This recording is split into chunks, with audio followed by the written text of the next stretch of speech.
It's now time for the Billy C. Show, part of the BillyCBoxing.com network.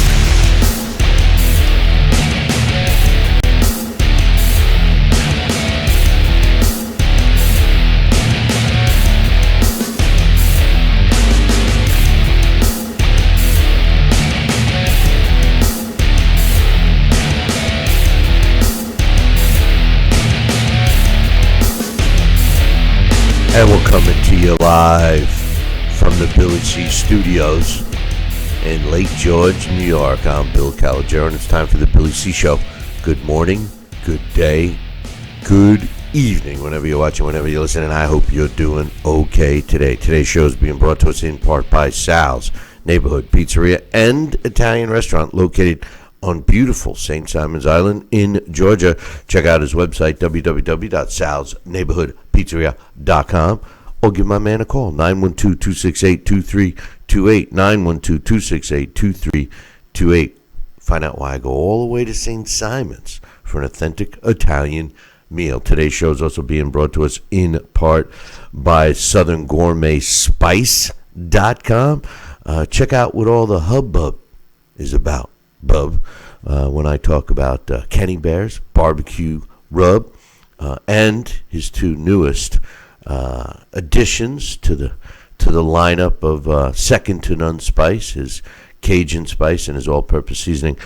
Check it out. Make sure you mention Billy C. www.southerngourmetspice.com. Today's show is also being brought to us in part by the Title Bout Championship computer game. If you're looking for a simulation game where you can put yesterday's superstars against today's superstars and see what the computer says would have happened, download a copy today. Visit our website, BillyCBoxing.com, and get yourself a copy today. Today's show is also being brought to us in part by our 24-hour, 7-day-a-week boxing channel. That's right, you can watch replays of this very show and all the things that we've done, our special events, over the last 16 years. That's right, you heard it right. We're in our 16th year doing this show. So check it out, the Billy C. Boxing channel. You can get it on all the major streaming outlets. For all information, just go to GinikoUSA.com. That's GINIKO USA.com. And finally, today's show, she's being brought to us in a part by my book, Tom Molyneux, From Bondage to Baddest Man on the Planet, is available right now where all good books are sold. Get yourself a copy while you're watching or listening to the show. All you got to do is go to Amazon.com or BarnesandNoble.com. If you want to get a signed copy, just visit... you can visit our website, BillyCBoxing.com, or you could just drop me an email where I'll give you a special price. Billy at Talkin' Boxing, TalkinBoxing.com. Coming up a little bit later on the show, we will have some emails to read. We're scheduled to have my man Sal Rocky Senecola join us, as well as Dax Khan and Alex Papali, and the beautiful Emily Harney. So let's get started right away. It seems to be a heavyweight based show today. For all you people outside of the U.S. that may be saying, whoa, what you starting a little early for, Billy C? Well, daylight savings, I guess, or maybe it's regular savings. I don't know. It ain't my savings account, I'll tell you that. But the bottom line is we are springing ahead an hour here. I don't even know why we still do that, to tell you the truth. I know when they first started it back in the early 70s, we were in the middle of an energy crisis here in the U.S. of A., probably across the world. I don't know. And some power that be felt that we would save power by doing this. So, it's a little, you spring ahead, you're tired. And in the fall you get it back. It's a big pain in the you-know-what. But anyway, last night, a bit of an upset. Robert Helenius, the Nordic Nightmare, improved to 30 wins, 3 losses, with 19 of his W's coming by knockout, when he scored a 4th-round stoppage over the previously unbeaten Adam Kownacki, who was in front of his home crowd in Brooklyn. Yeah, in Brooklyn. And what a great crowd, a Polish population in New York. filled the Barclays Arena to see their man. It was a WBA elimination bout, meaning that the winner would move ahead and be the, I guess, the mandatory for the WBA's version of the heavyweight belt, which is owned by Anthony Joshua.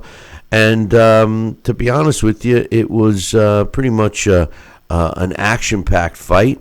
I wasn't giving Helenius much of a chance. I mean, I've seen him before. He's had a rise and fall in the sport. Seemed like he lost interest. He was in his mid-30s now, and he obviously came to fight and rocked Kownacki. Looked like a slip. Well, it was ruled a slip, but it kind of looked like it came as a result of a punch. Put him down. After that, he got up. He was on wobbly legs, continued the barrage, and the referee stopped the fight. The official time was 1 minute and 8 seconds of the fourth round. But leading up to that point, it was action-packed, back and forth. To be honest with you, I don't know how Helenius withstood it. Kownacki is a likable guy, baby face. He looks like a baby face, and he's not exactly chiseled. And he's won some big fights against some decent opposition. This was supposed to be a fight that just catapulted him into a title shot. I say I was surprised that I didn't give Helenius a chance, but that was before I heard that Kownacki just had a baby, 6-month-old baby. And, it's happened so many times in the past. I know Nonito Donaire, the same thing is adjusting to their first child as well, but we'll focus on the fighter themselves. Can they really dedicate the time to training? I know his wife did a cute thing by not telling him first, told his trainer. But, and then to find out that the baby, and don't get me wrong, I'm not criticizing, him for doing this, because I know exactly how he felt. But, baby was in the hotel, for the night before and all this stuff. I just, it's hard to focus. I mean, we've seen this so many times before when fighters, their attention is on something else, and they're not focused on the task at hand, which is to win the fight. Listen, I don't want to make an excuse, but no. The truth of the matter is it didn't fare well. And in this sport, the way the non-knowledgeable fan, I mean, I'm sure there's people that woke up this morning saying that Kownacki was exposed. He wasn't that good. Oh, he lost, It's a setback as far as I'm concerned.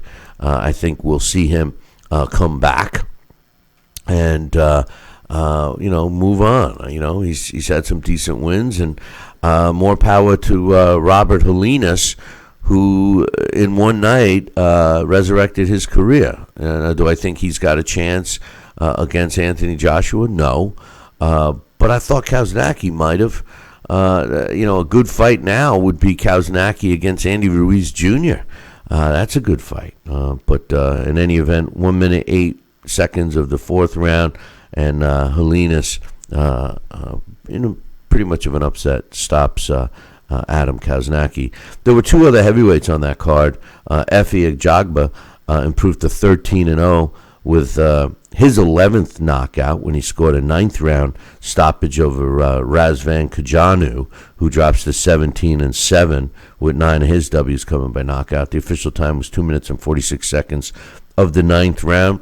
My man Ron Lipton was the referee in that fight. And to tell you the truth, I thought Ron should have stopped this fight a little sooner. He was about to, and then he kept saying, show me something.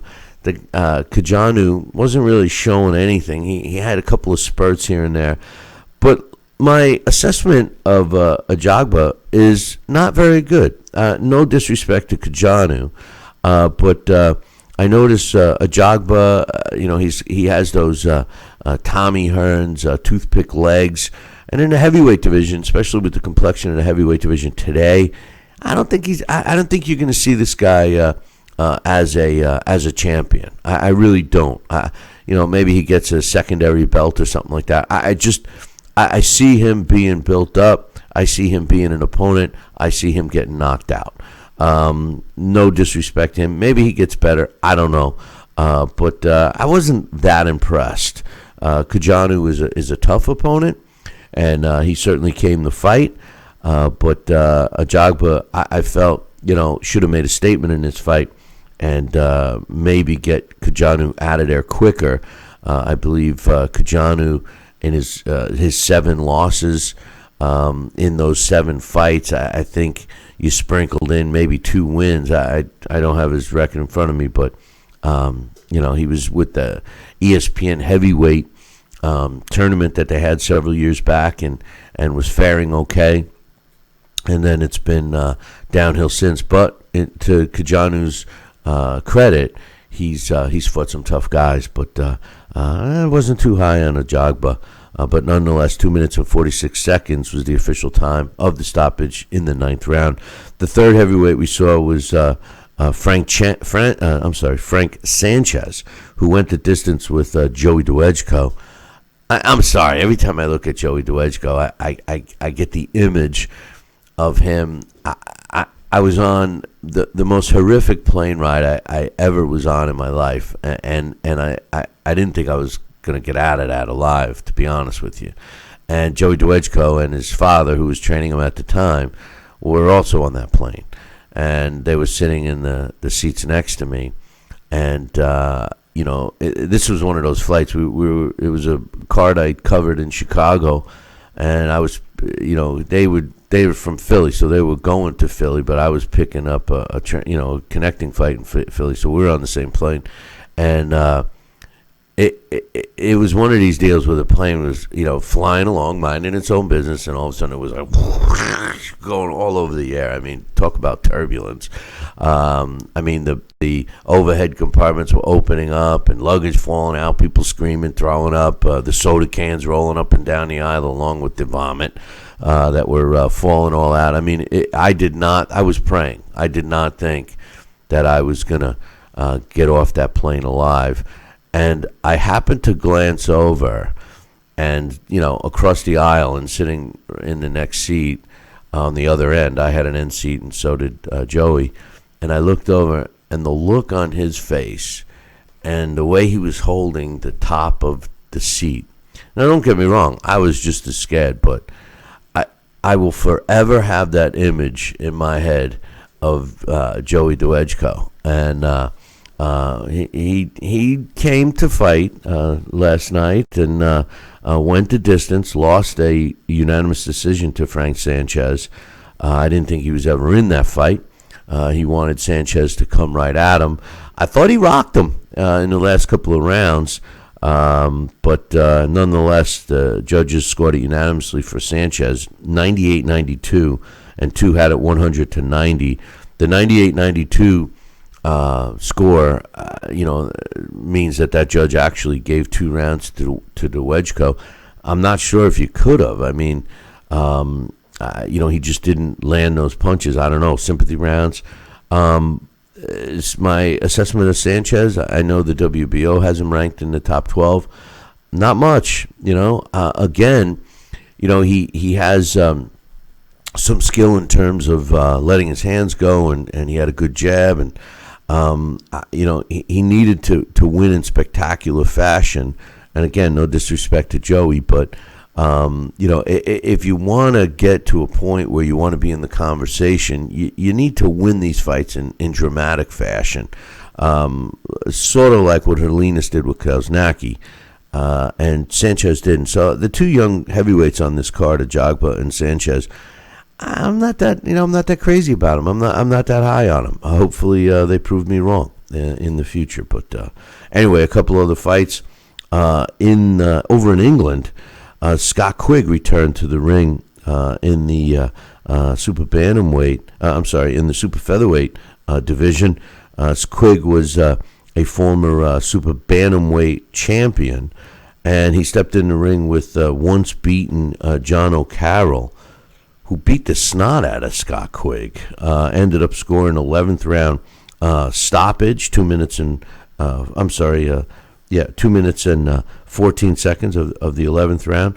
Carroll just showed that youth and hand speed win fights.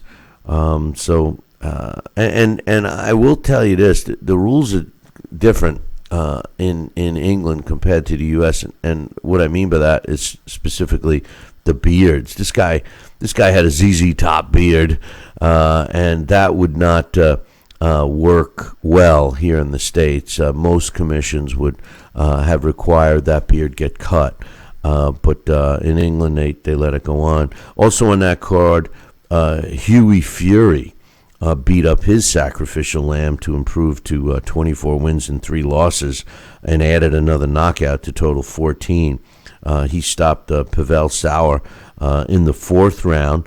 The official time was 24 seconds. He had dropped him at the end of the 2nd round and was beating the snot out of him in the 3rd round. As the beginning of the round started, he hit the canvas. Sauer got up again, and his corner threw in the towel. This was a fight that really wasn't too competitive, but at all. It wasn't competitive from the time they signed it, but it is what it is. So that's the big fights that took place yesterday. Also, Jorge Arce and Julio Cesar Chavez Sr., they had a fight. Yeah, and it wasn't in a bar or at a picnic or something like that. It was for charity, and they fought a 3-round exhibition, and it was pretty cool, actually. They threw some punches. I mean, it was for fun, but like any true fighter, and both of these guys were warriors in their day. They threw some leather, man. Arce's 40 years old, and Papa Chavez, 57. He's going to be 58 this year. So credit to both of them. But what I didn't know from the clips I saw was if Arce came out with the lollipop. Remember him with the lollipop? One of my favorite entrances Jorge Arce did was on the horse. He came riding out on a horse one time. Anyway, believe it or not, they made it a draw, which isn't surprising. But what is they both got belts. Imagine that. More belts. And who do you think gave it to them? Go ahead, take a guess. No, not the WBA. I mean, because they were like, would have been the regular, almost regular champion. But the WBC. The WBC must be making so much money. I mean, they're producing belts. I think I saw one the other day when I was getting gas hanging by the gum and impulse items. There was a WBC belt for sale too. But in any event, some other news that I would like to talk about: Tyson Fury, Deontay Wilder. The rematch, according to Team Wilder, will be they're gonna take it. They exercised the rights. Deontay had the rights to take the 3rd fight. He wants it. They're talking about possibly July. They already have a line on it. Tyson Fury's a 2-1 favorite. I have said this time and time again. I don't see a reason for this fight. I don't. Tyson Fury won the first one, and you can make an argument that it was close enough with the 2 knockdowns. He beat the snot out of him in the second one. Wilder still hasn't accepted it, still hasn't held himself accountable for that fight. Still blaming I don't want to make excuses, but now Paulie Malignaggi was a victim of him. Claiming that Showtime should fire him because he wasn't supportive. It bothers me because, this is a clear case. I mean, Deontay Wilder, and it was funny because Lennox Lewis on the broadcast last night was saying the same thing I've been saying for years about Deontay Wilder. And finally, it's one thing I like about Lennox Lewis. Keep in mind, he was let go of HBO because he was too honest. And he was being honest last night on the broadcast. He said, he just doesn't have the skill. And he said the same thing I've said, that he relied so much on that right hand that he just, he doesn't know what to do. He didn't know what to do. And I said that. I've been saying it for a long time, even before the ass whipping he got from Tyson Fury a couple weeks ago. I mean, excuse me, it's pathetic. And the thing is that he was believing all the leeches that are around him, whispering in his ear, telling him how great he is, believing the press clippings. This is why he's so shocked. This is why he's not accepting the fact that he lost. He's blaming it on the uniform. Burnt his legs out. He's blaming it on people yelling and cheering in the corner to get the Mark Breland to throw the towel in. I mean, he's blaming it on everybody, and he's not holding himself accountable. Not that it's just as severe, but owning up to how it did on pay-per-view. It's being reported, and my man Brooklyn Mike last week was even saying, it's being reported that they did between 800 and 850,000 pay-per-view buys. And then they're still saying, but there were 10 times that much in illegal streams. So you're saying 8 million people watched it. Listen, I was shocked that it didn't hit 1 million. I thought 1 million buys. They were anticipating 2 million buys for this fight. And they're saying 800, 850, but everybody was watching it illegal. Well, you know what? This is the problem with Al Heyman. And I say this because he just doesn't, everybody thought he was going to save the sport, but he's doing it with the old mindset. Okay, he put it on regular TV in the beginning, and that was great. But unfortunately, his fighters don't fight the real fights. He's got his own little, group of guys. He's trying to copy the UFC. And they went to old-fashioned pay-per-view. DAZN is kicking butt. And DAZN is kicking butt because they recognize that today's world is a streaming world. Everybody wants their handheld or whatever. And people are subscribing to DAZN, and all the big fighters are on it. And even if you're not on DAZN, you're on ESPN Plus. The pay-per-view model is hard to work. Did I pay for it? Yes. Did I have a legal stream? Yes, I did. But it doesn't really work anymore. It really doesn't. And speaking of DAZN, right now 9 countries you can get it in. And they said by the fight that's going to be taking place between Canelo and Billy Joe Saunders in May, it's going to expand to almost 200 companies. So, if it's available in 9 now and will expand to 200 in a couple of months, I mean, talk about growth. You have to roll with the changes, man. You can't be stuck in a rut, so to speak.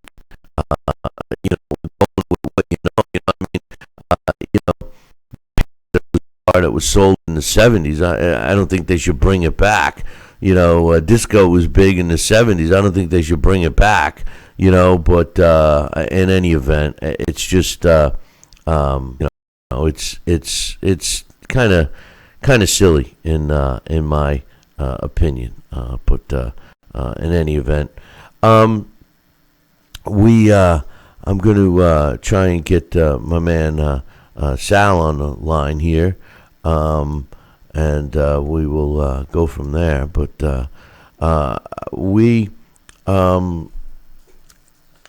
I said that. The other news I wanted to mention is that Anthony Joshua and Pulev is signed, sealed, and delivered, and set for June 20th. They also said that Goosen is going to be training him. Pulev, I don't think much of Goosen. I really don't. And I shouldn't say it. I don't have anything against him personally. He's a nice guy. He has had some champions. I just, when these guys make the changes. Now, Tyson Fury it was a different situation with him. Tyson Fury, changed his trainer. His last couple of fights he went through, in his last half a dozen fights, he's had 3 trainers. And it worked for him. I don't think Pulev is at that level where he needs to fine-tune one thing. He's fighting Anthony Joshua. Mr. Goosen's not going to help him. Not going to help him for one training camp and in such a short period of time. Joining us right now, the man, the myth, the legend himself, Sal Rocky Senacola. Good morning, Sal. Good morning, Billy C. Happy Sunday, my friend. Yeah, you the spring ahead, huh? So we lost an hour last night. Yes. So, but I'm good with that. Doesn't matter. Did you watch the fights last night? No, sir. I was unable to, and I missed just regular straight pay-per-view because I know what I'm going to get. Well, this was on regular TV, and you missed one that you would have loved. The baby-faced Polish fighter, Adam Kownacki, going in as a favorite, got his fanny whooped, and he was stopped by Robert Helenius, and it was an exciting fight. Try to get back and watch that.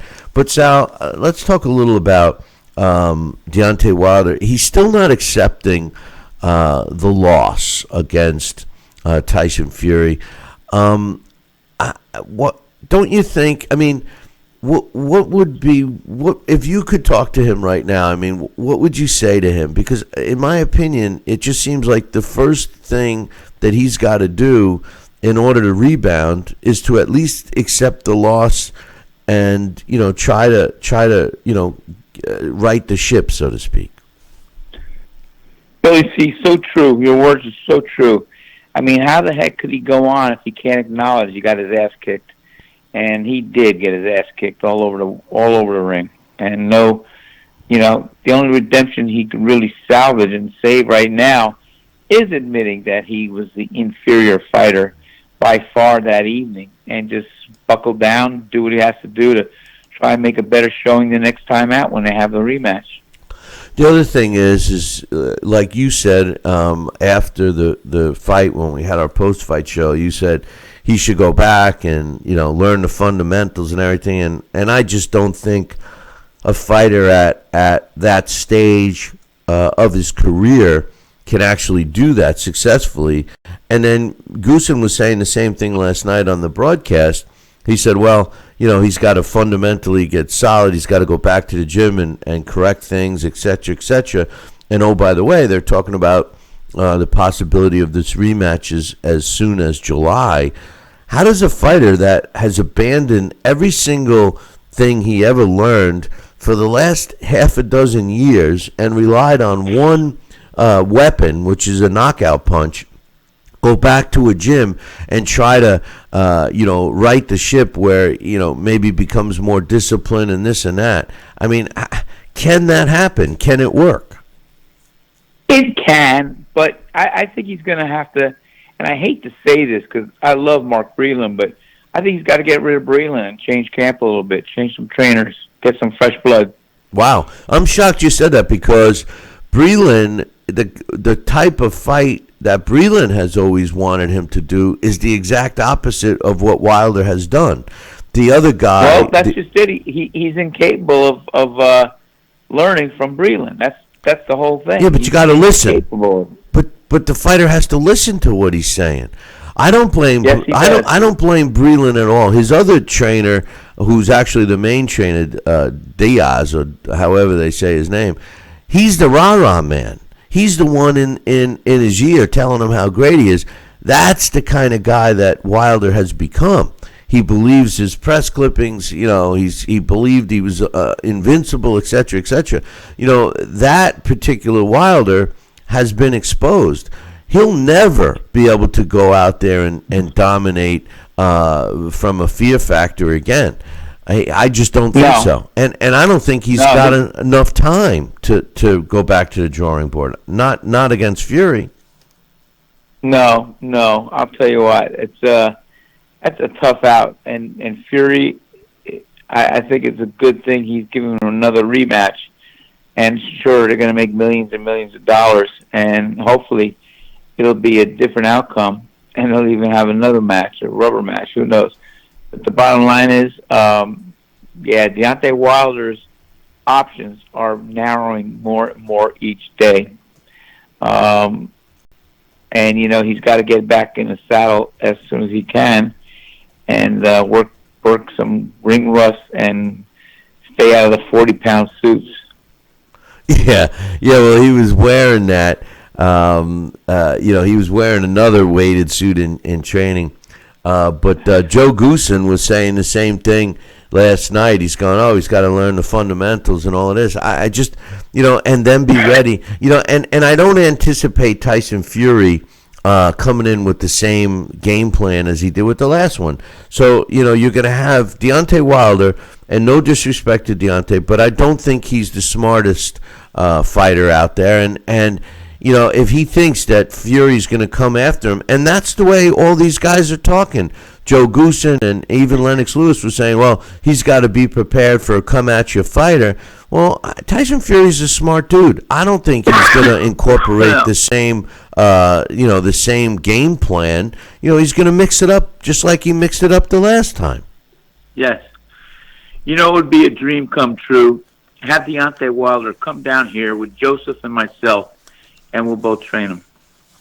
Well, Deontay Wilder has to, first of all, in my opinion, Sal, he's got to accept the fact that he lost, and that there's no one to blame but himself. Then he has to figure out if he can mentally, use his jab. The guy is big. He's got a long reach. Yes, against Tyson Fury, he's fighting against a slightly bigger guy, but he could box. He's athletic. He could move around. The one thing that Tyson Fury has shown that is a weakness, and same thing, Anthony Joshua showing his weakness is fighting smaller guys. Tyson Fury's weakness is that if you make him come to you, although he went and attacked Deontay Wilder, and it was, I think it was more of a shock on Wilder's part. But if you make him come to you, he's not as good. He's a better counter puncher. So I would if I'm Deontay Wilder, I'd watch the Otto Wallin fight, because Tyson Fury had some trouble with Wallin. A little bit, but I just love a fighter who makes a plan and works the plan, and has a plan B as well. So, and that was Tyson Fury. Tyson Fury just bewildered him, took him by surprise, took him by shock, and played with him, and he had fun. And I'll tell you, I can't believe that little big twinkle toes son of a gun Irish boy. He was something else. I just don't think we need to see a third fight. I don't think the boxing fans in the know want to see it either. I believe very strongly that Tyson Fury won the first fight, and he destroyed Deontay Wilder in the second fight. And aside from a payday for Wilder, if I'm Wilder and I wanted to exercise the third fight, I think a better fight for Wilder is actually Anthony Joshua, because Anthony Joshua does not have the defense that Tyson Fury has. Although I think no, he does not. But I do think Anthony Joshua would fare better against Tyson Fury than Wilder would. Styles make fights. So in other words, I think Wilder has a better chance of beating AJ than Tyson Fury. I know a lot of people disagree with me, but I think that if Deontay Wilder fights Tyson Fury next and loses, it may be the end of his career, because he will not be able to rebound from that mentally, physically. I just don't think. I think it's very critical that Wilder does not fight Tyson Fury next. I think that he needs a fight in between, and they're talking July. There's not enough time for Wilder to get a fight and then fight Tyson Fury. And Tyson Fury is going to fight in July either way, so who knows what's going to happen, Yeah, maybe they should give him a little tune-up, confidence builder fight, and see what he could do with that as a shot in the arm to go into another fight with Tyson Fury. I'm sure he's got to be a little scared of Tyson Fury.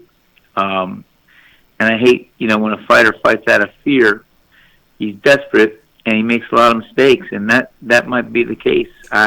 Deontay Wilder's best days, I think, are really behind him. Well, let's look at it from the business point of boxing for a second. Anthony Joshua is fighting in June, so he's not going to fight either one of those guys. And should Anthony Joshua get past his opponent, Pulev, and set up a fight against either Deontay Wilder or Tyson Fury, that fight's not going to happen realistically until the fall, as soonest of the fall of this year. So now you take a look at Tyson Fury. Who would he fight? Does he want to wait until the fall to fight? So if he fights a tune-up fight, which he says he's only going to fight 2 more times and then hang him up, it seems like if he's going to fight Wilder, that Wilder's going to have to fight him in July.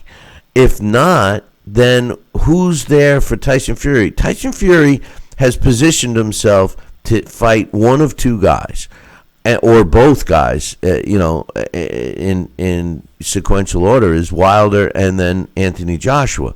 If Wilder decides to take a tune-up fight, that means you're going to push a fight with Tyson Fury off around the same time as an Anthony Joshua fight. I think the only logical approach would be for Tyson Fury to try to get a fight with Anthony Joshua as soon as he can, have Deontay Wilder get a tune-up fight to practice some of the things he's going to go back to the drawing board and try to learn, and then have Tyson Fury fight Deontay Wilder again if they have to. But again, I've said this many times, they don't need the belt.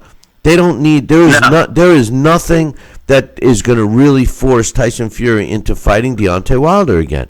In the worst case scenario, he's not going to have to write a check, so if he says, forget it, I don't want it, the worst case that's going to happen is they're going to strip the belt from him, the WBC belt. And Tyson Fury has already said that you don't, in his mind, and in a lot of people's minds, Sal, you don't lose a belt unless you lose it in the ring. And, I just, to me, there's no reason for a third fight. And it would destroy Wilder's career should he lose again, in my opinion. Yeah, I know. It could be a career-ending bout. We'll see. But I'll tell you, I'm just still befuddled at how watching Tyson Fury just manhandled Deontay Wilder. Man, that's exactly what he did. Tyson Fury's father, John Fury, who's as outspoken as Tyson is, says that he shouldn't even bother fighting Tyson Fury. This is John Fury saying he shouldn't even bother, meaning Deontay, fighting Tyson Fury because he doesn't have a chance.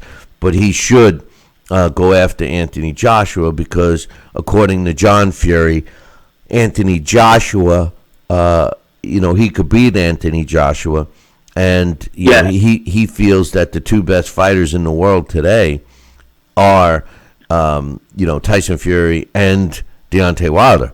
He doesn't even think Joshua belongs in the conversation, which is kind of ridiculous in my opinion, but it is what it is. I do recognize Tyson Fury. Me personally, I recognize Tyson Fury as the champion. So I think the ball's in his court 100%. Yes, you're right. And it is. And he can call his next ticket, next shot. I do think that Anthony Joshua would have a lot of trouble with Tyson Fury. I do see that. And Tyson Fury would probably stop him as well. Tyson Fury has said that he is, according to now, he says that he is going to honor his remaining 2 fights on his contract, and then he's hanging up the gloves. Says he's got nothing else to prove.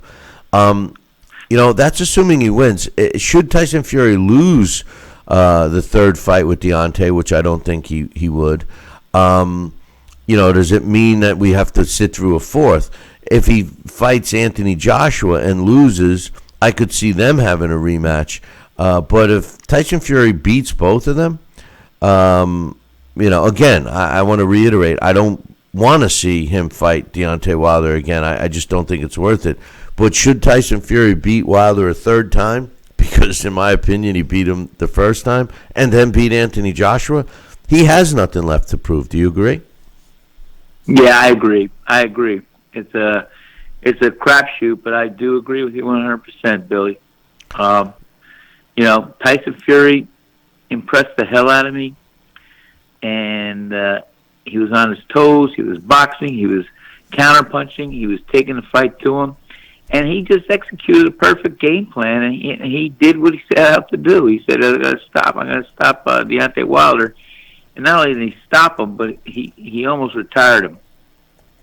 Yeah, no, I mean, I think it's over for him in his own mind, to tell you the truth. Yeah. I think he's so, not sure of himself right now that, it's going to be hard to come back from this. But yes, sir. In any event. Sal, I appreciate your thoughts, and we'll look forward to you next time, my man. Billy C., I appreciate having the opportunity to talk to you and all the great fans out there in Billy C. world. It's an honor and a privilege to talk with you each week, and I look forward to continuing to do so. Well, I'll be talking to you later in the week, my man. Yes, sir, you sure will. I'll give you a call tomorrow afternoon. Sounds good. Talk to you soon. All right, bye-bye. That's my man, Sal Rocky Senecola, giving us his thoughts and some other heavyweight news.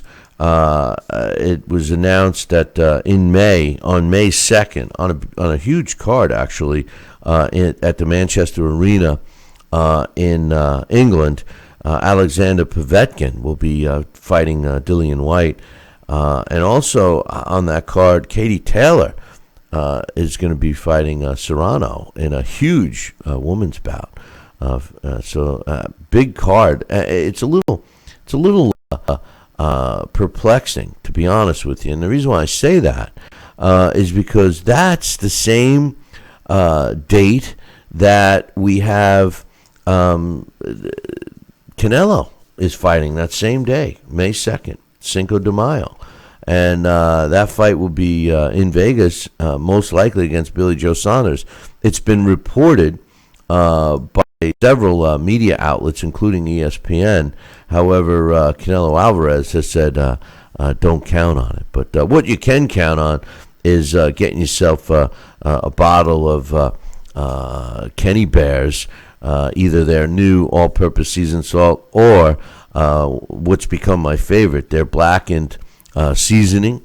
You've heard me talk about their original Kenny Bears barbecue rub. And I'm telling you, I kid you not, as the weather is beginning to break here on the East Coast of the U.S., it's going to be barbecue time, and you got to get yourself a bottle of each. Just visit southerngourmetspice.com and make sure you tell them Billy C sent you and demand the Billy C discount. Speaking of demanding, joining me right now is my man Dax Khan. Good morning, Dax.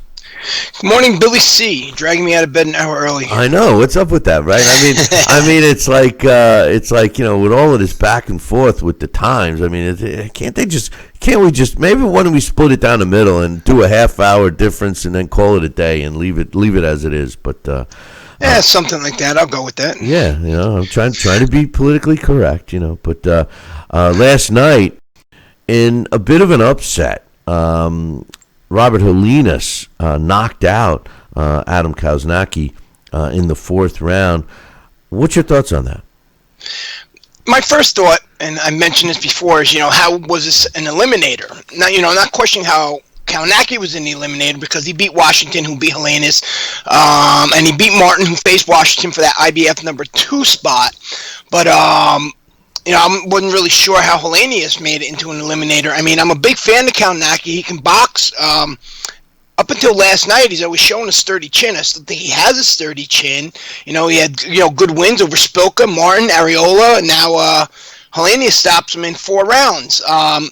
Kownacki was, rated in the top 10 by most, if not all, the sanctioning bodies. And honestly, I never seen him beating a Tyson Fury, Anthony Joshua, or Deontay Wilder, because he is a pressure fighter who's not hard to hit, but he has a great work rate. And again, he's a better boxer than we seen last night. He had a pretty good amateur career, but he just bores right in there. And in the division where you're undersized and these big guys have power, you can't, you just can't do that. So Kownacki, I don't know if maybe he became complacent in the fact that up until now, it's that work rate and in-your-face style that has always allowed him to win these fights, because his offense is his defense. We're going to have to see what happens next with him. I'm not going to write him off quite yet. No, and I hope, I said this earlier, we have a lot of unknowledgeable boxing fans out there now that are going to already have written him off from the loss last night. But you make an interesting point. His offense is his defense. And, that's something that, it really bothers me when I see these fighters that seemingly are one-dimensional. We were talking a lot about Deontay before being a one-trick pony in terms of just his power punch. They abandon everything else. And in a way, Kownacki was similar. Like you just said, his offense was his defense. He had been hit before. There's no question about it. It's not like Helenius, found a spot and found a weakening and just went after it. I mean, Kownacki has been hit before. And it's hard for a fighter that has, X amount of, double-digit professional fights to all of a sudden go back to the drawing board and try to learn something else. These fundamentals, so to speak, need to be taught earlier on. Like, they should be, obtaining those skill set as they're rising, not when they're in an elimination bout. No, absolutely. And in all fairness, I think that maybe Robert Helenius not really giving quite a fair shake in terms of how good he is. Yes, as of late the last couple of years, not stellar, but remember he started out his career with quite well. He had wins over I'm trying to remember Derek Chisora, Sergey Lihovich, Sam Peter. He was by Duapas, and I say upset because at that point in time, Helenius was considered, a legitimate prospect. He took a few wins after that. He took that Dillian White fight on short notice. He lost a wide decision after a solid start. Then in the Washington fight, he was winning that fight, and then he got caught. And actually last night, I was saying to myself, Robert Helenius really doesn't look right. He doesn't look like he has any snap on his punches. He looks like he's kind of just pushing his punches. But, he was moving around well, and then all of a sudden, he came with that one shot. So, it's kind of unfair to both Kownacki and Robert Helenius to sit there and say that, Kownacki got beat by some guy that just came out of left field. Yeah, of course, Helenius was there to be beat, but it just didn't play out to the script, and we see that quite a bit.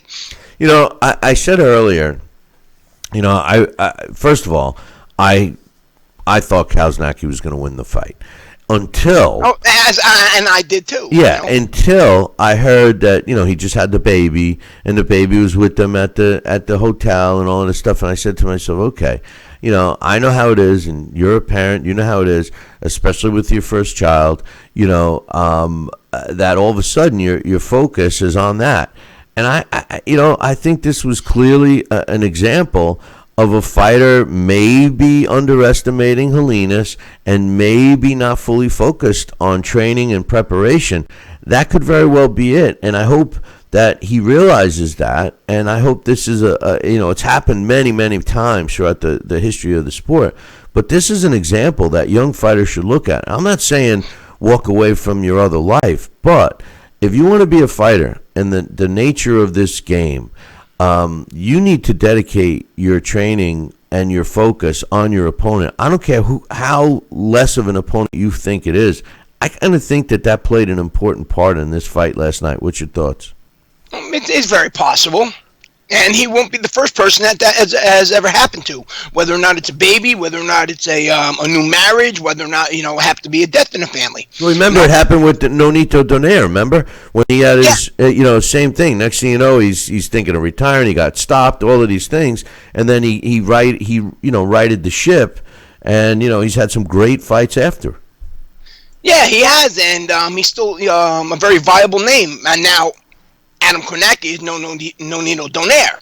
But point, as you're trying to say, that these things happen. Now we just got to see how Kownacki comes back from this.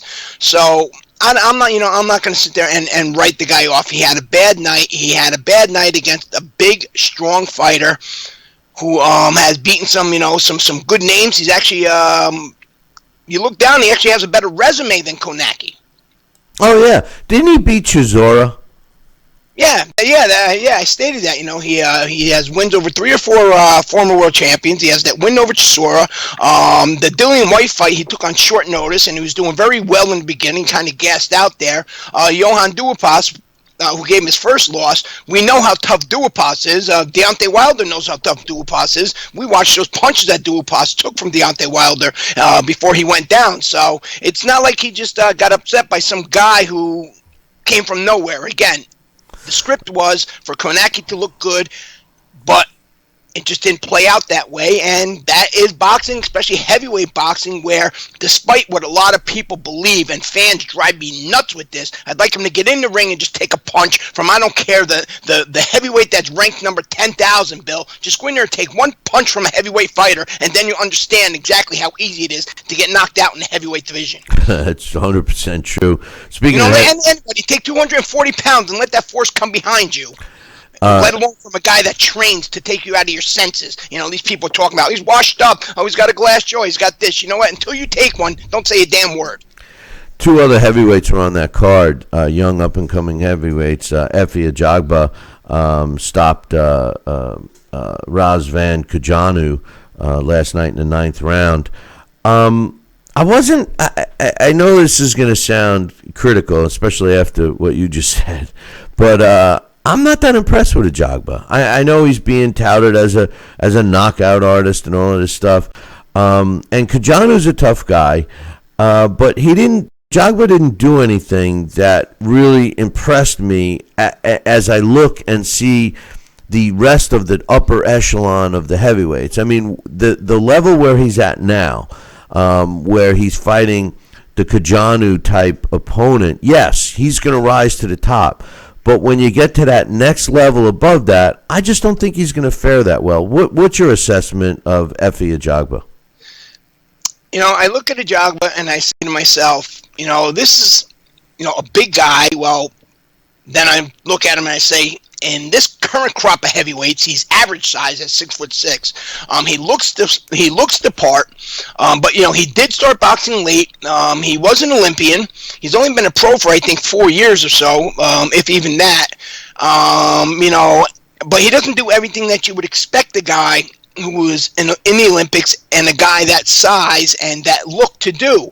Yeah, he has power, but it's not bone-crushing power despite that high KO ratio. He has a lot of flaws. He works hard from I hear. He's very active. He fights about 4 times a year. He's been picking up his level of competition, which is going to make him a better fighter. But also what I notice out there, and I don't know if you noticed, I think a lot of people noticed it, but Ajagba, he never really, he hasn't so far demonstrated that ability to change pace when he fights. Last night he could have stepped it up and he could have stopped Razvan 2-3 rounds earlier than the fight was, stopped as it was. So I don't understand why he isn't capable of doing that. Are they not showing him that, or are they just into that thing where you got so much power you can just rely on that kid? We know how that works. Well, first of all, he seemed like he was in great condition. I didn't see him huffing and puffing at all. He reminds me But he fought at a very relaxed pace, Bill. No, I'm not disputing that. He reminds me of Michael Grant. And I think that when he gets in there with somebody that, has some pop, and no disrespect to Kajanu, but he doesn't really have pop, he's going to go down. Those legs, he's not working on his legs. He seemed top heavy to me. I just, I agree. He's got a long way to go. It just seems like they're gonna rough him and rush him. And the other fight with Frank Sanchez going up against Joey Dwejko, Sanchez didn't really impress me. He had Joey in a situation where he was faster and more fluid and everything. He could have really put on a show, and he didn't. I wasn't impressed with either of those two young heavyweights, to be honest with you. No, just one other thing about Ajagba, real quick, is he's Nigerian, and every time you get excited for one of these big, strong Nigerian punchers, they seem to fall short at that very next level. Samuel Peter, for example, once they get to a certain, level, all of a sudden, at that top stage, these guys, they're knocking everybody out. They look impressive, and then it seems like the first time any of them ever get knocked out themselves, or they get to that next level, they kind of fade out. So it's going to be interesting to watch and see what how Ajagba develops and what he can bring next. The division is changing, and guys like that make it exciting, because now you got guys out there that we can actually watch develop. Well, the thing about Samuel Peter was he had punching power. I don't think they say Ajagba has power, but I don't know. We'll see. We'll see as he's stepping it up here. But I wasn't impressed with either one of them. Frank Sanchez showed some boxing ability, but he didn't have enough pop. And no disrespect to Joey, but he should have taken him out, or at least roughed him up. He never seemed to put his foot on the gas in that fight. And jumping back to Ajagba for a second. Ron Lipton, a good friend of mine, I think he's one of the better referees. I think he could have stopped that fight a little sooner. He kept saying he was going to stop it. He kept warning him. I thought he could have stopped that fight a little sooner. What's your thoughts? Maybe he could have. I certainly wouldn't have thought that it was premature if he stopped that fight a little bit sooner. But Kajanu is giving him the benefit of the doubt. He's a tough guy. He got knocked out by Daniel Dubois, I think, last year, pretty quick. But and Luis Ortiz pretty quick. And I think all his stoppages prior to last night were early stoppages. The rest of them, the rest of his career, or the other times he's lost, he's gone the distance. He's always been, in tough fights. So maybe Ron Lipton was giving him a little bit of the benefit of a doubt. Yeah, it could be. One other thing I wanted to ask you, they announced that Joe Goosen is going to be in the corner. He's the new trainer of Kubrat Pulev. You know how I feel about these fighters that take on a new trainer for a big fight, and they leave their old trainer. I'm not. Joe Goosen sometimes shocks me with some of the things he says. He puts, for example, he puts Deontay Wilder on a much too high pedestal, in my opinion. Lennox Lewis is always there to, kind of talk to the crowd and talk to the fans and be a little more honest. But my question is, do you think Joe Goosen brings anything to the table for Pulev against Anthony Joshua? Because in my opinion, it seems like Goosen underestimates Anthony Joshua. I've never heard him say anything positive about the kid. And it's not just Joe Goosen, but even a friend of ours that ever since they went over with the PBC, and as a matter of fact, if you check the Twitter account last night, I believe I put out there saying, talking about how well these guys must be getting paid to sell out the way they do with some of their comments. I don't think they believe what they're saying, and it doesn't even sound believable when they're saying it. So Joe Goosen, in terms of his comments, I pay no attention to it.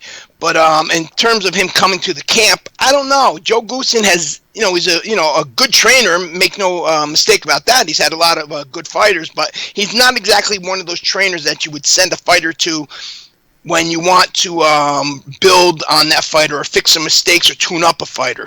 No, there's not a lot of trainers like that, period, in sport, at all. I think the last real trainer like that, especially at the heavyweight division, was Manny Stewart. He can take a broken fighter and make him brand new again, and that's the last guy we've had in sport capable of doing so, outside of Ben Davis, who was with Tyson Fury, but that was just, for that one fight. I think that Joe Goosen is more of a, mental guy. I think that he's very calm in the corners. He focuses on one thing. The one thing I do like about Joe Goosen and his technique is, during a fight, he's very calm, and he only focuses on one thing in between rounds, or maybe two. Some of these trainers, these wannabe trainers specifically, you hear what they're saying in the corner. And you got to move to the right. You got to watch out for this punch. Go for that. And they're barking out 20 different sets of instructions, and the bell rings, and the fighter, I guarantee, is saying, "What? What did he say?" So Joe Goosen, I think, will bring some calmness. But I don't think that's enough for Anthony Joshua. One last thing, it seems like it's signed, sealed, and delivered. Although Canelo hasn't made his own announcement, he's becoming more and more like who, where he wants to control everything. But it appears that Canelo will be taking on Billy Joe Saunders on May 2nd, going head to head with a big card in Manchester, the Dillian White fight, and also Katie Taylor and Amanda Serrano on that card, which it sounds like a fantastic card. But what's your thoughts on Canelo choosing Billy Joe Saunders, or Billy Joe Saunders accepting the contract? It seems like the lesser of the two challenges. I thought Callum Smith would have been the guy. I like the fight. I believe they're picking Billy Joe because they think he's the weakest link. But I like the fight. Billy Joe is capable. He's not a puncher. He moves well. He's undefeated. So, it's a good fight. I would have liked the fight 2 years ago. Better than what it is now. Remember, Billy Joe had been calling out Canelo the last couple of years. And, then Billy Joe had some weight issues. But, Billy Joe, he's a big... he's a big super middleweight. He's almost 6 foot tall. He has good boxing ability, not great punching power. So it should be. I would fully expect Canelo to win, but I think that Billy Joe is capable enough to make it interesting and frustrate Canelo early on. Then once Canelo hasn't figured out, Canelo go in there and do what Canelo does. I think that I think that it's going to be a boring fight because Saunders is going to be on his bicycle. He's not going to stand in front of Canelo and let Canelo work the body, and Canelo's going to chase him around the ring. The one thing, if I could be critical about Canelo, the one criticism I'd have is that he has a tendency to chase his opponents around the ring. He doesn't really cut the ring off and force his opponent to do what he wants. Daniel Jacobs showed that. Now, Danny Jacobs is a big fighter, strong fighter, but he kind of controlled the ring against Canelo. So, Billy Joe Saunders might be similar. I don't think he's as good as Daniel Jacobs, but I don't think it's going to be an exciting fight. I hope I'm wrong.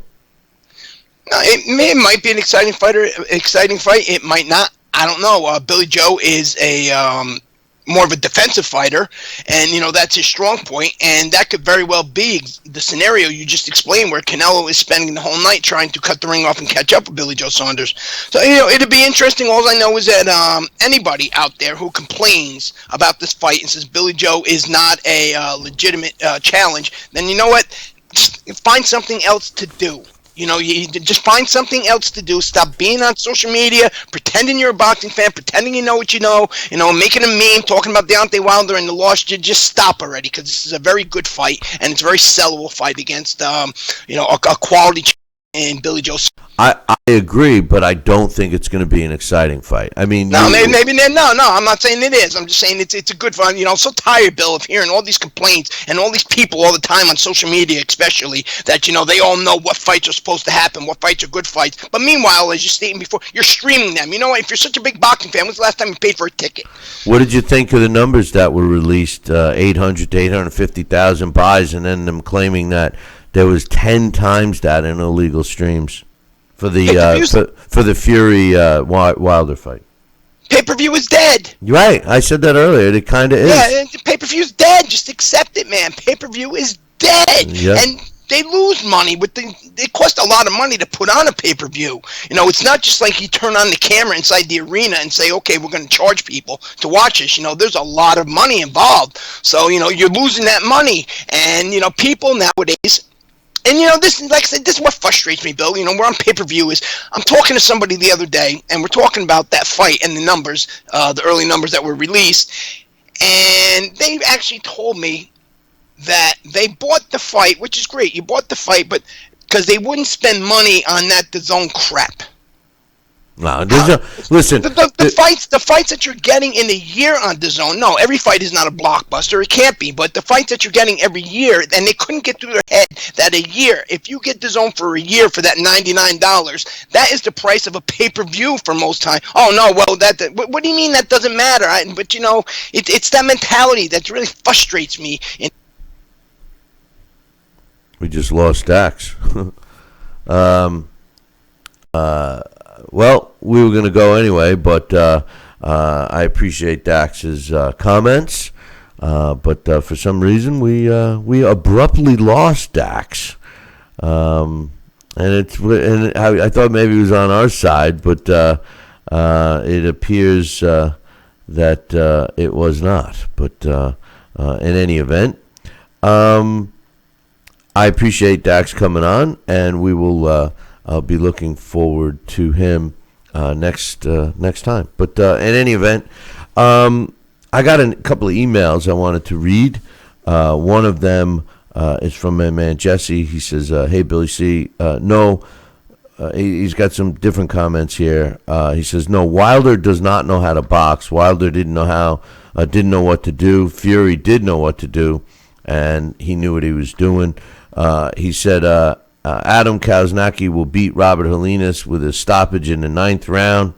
You were wrong about that, my man. He says Frank Sanchez will knock out Joey in the 7th round.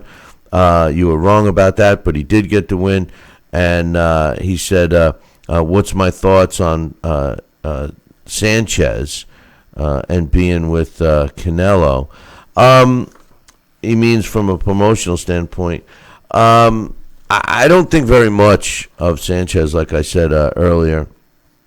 He says, Billy, who do you think Andy will pick as his trainer? For me, it should be Eddie Reynoso and Team Canelo to know what is dedication, to know what dedication is all about and being successful. I don't know about Andy Ruiz. He is with the PBC. I don't like the PBC. I don't like...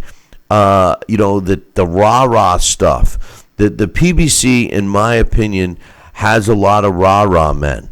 Their fighters generally don't fight the real fights.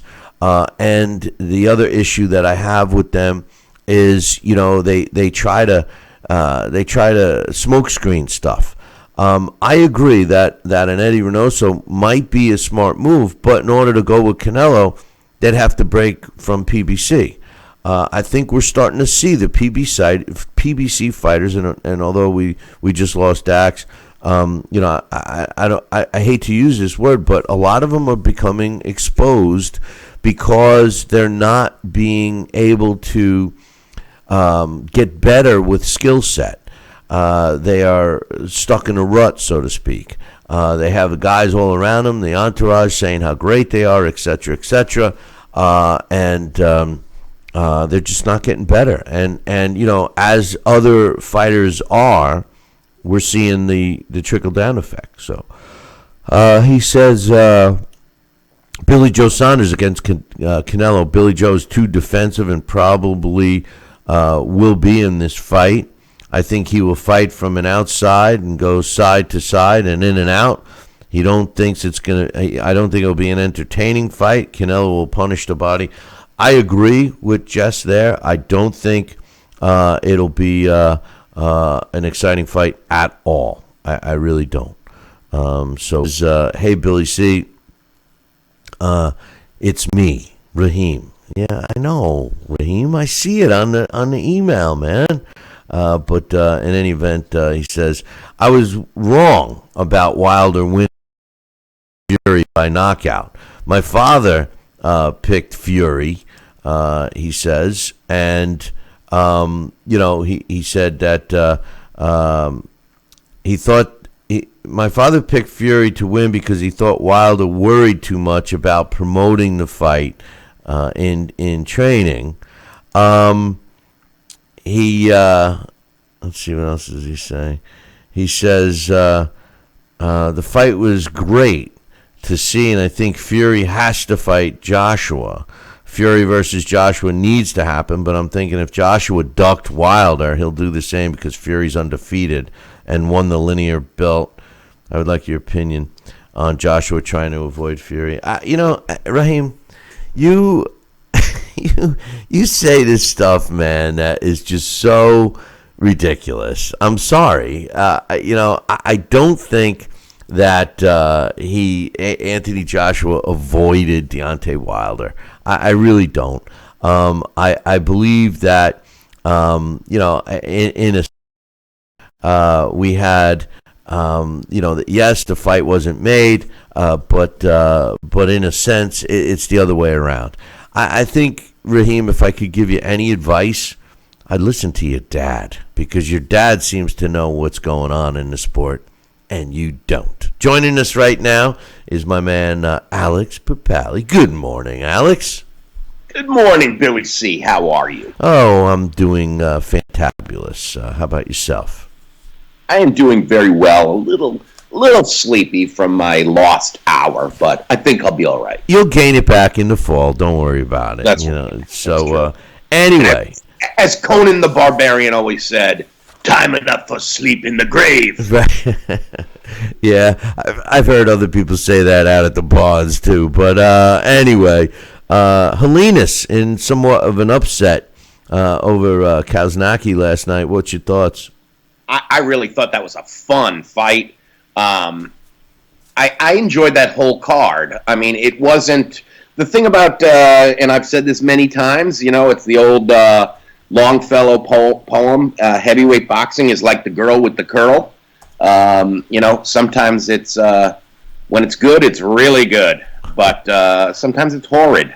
I thought last night was kind of fun. We saw heavyweights at different stages of their careers trying to deal with what they had in front of them. Some did it better than others, and I think that it all culminated in that delicious main event that was action-packed, and we got a nice upset. And quite honestly, I think what you and Dax were talking about, I think those are very good points, because it's hard to know what it was that went wrong for him. I think a guy that fights as aggressively as Kownacki does, that one of the things that could happen is when you're in firefights, you could just get outgunned. And I kind of think that's what happened. I think one of the things Goosen said may have been a factor was the Areola fight might have taken more out of him than we thought. But I think more importantly, he just got caught with a big right hand, and he didn't really recover from that. That was a missed knockdown, the replay show. I don't understand why we can't do replays in the sport. I mean, I guess in this instance it didn't really matter because they didn't get to the break in the round to be able to say, yeah, that should have been a knockdown. But I thought it was a fun fight, and I think upsets are what make give new blood to this sport. So I really enjoyed it.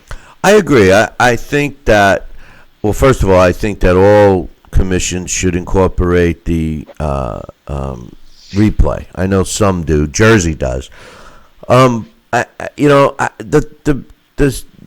disheartening aspect is the fans that will now say Kownacki was exposed and he's no good, because he got caught and lost. And as Dax said, and you've said many times, in the heavyweight division, that's the beauty of the heavyweight division, it ends with a punch.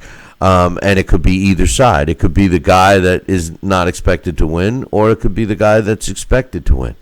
I look at Kownacki, and I love watching him fight because of the volume of punches and his accuracy. He's extremely accurate. And the fact that he's, if you saw him on the street, you wouldn't actually think he's a fighter. I mean, he just looks like he just looks like just a happy guy, and Yet he could. He's like in deep cover. Yeah, it looks like he's like Wimby, the burger guy on Popeye.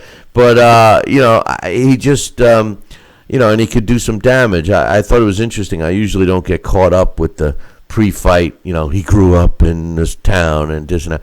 But when he was showing the playground that he used to get beat up on when he first came to the States as a young kid, I found it interesting. And he had all the Polish part of New York behind him, and he got caught. And like you said, but here's the problem. I made the statement about the baby. I think that he this could have been a result of him not focusing and maybe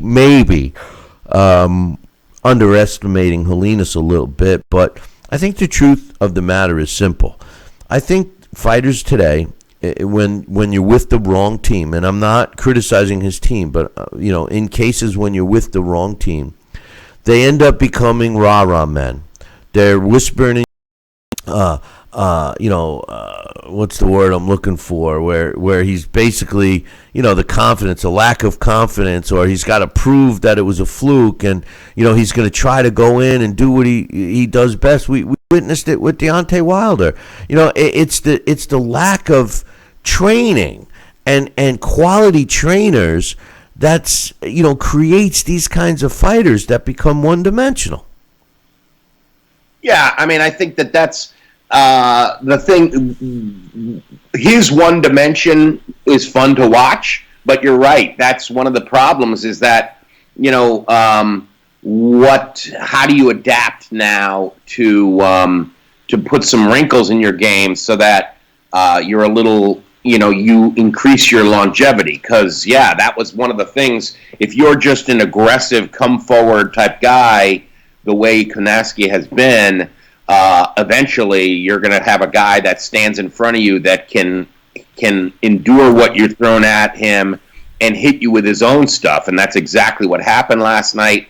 Now, there's ways to deal with that. I mean, he, to maybe give Helenius angles and stuff like that. I mean, this was a tall guy, but he definitely thought, I think he underestimated him a little bit, thinking that maybe he was, older, more physically older than he actually was in terms of, he was 36 years old, but I think Kownacki was hoping that there was more ring age on him, and it really didn't seem like there was. Helenius was in good shape. He was there, to take the title.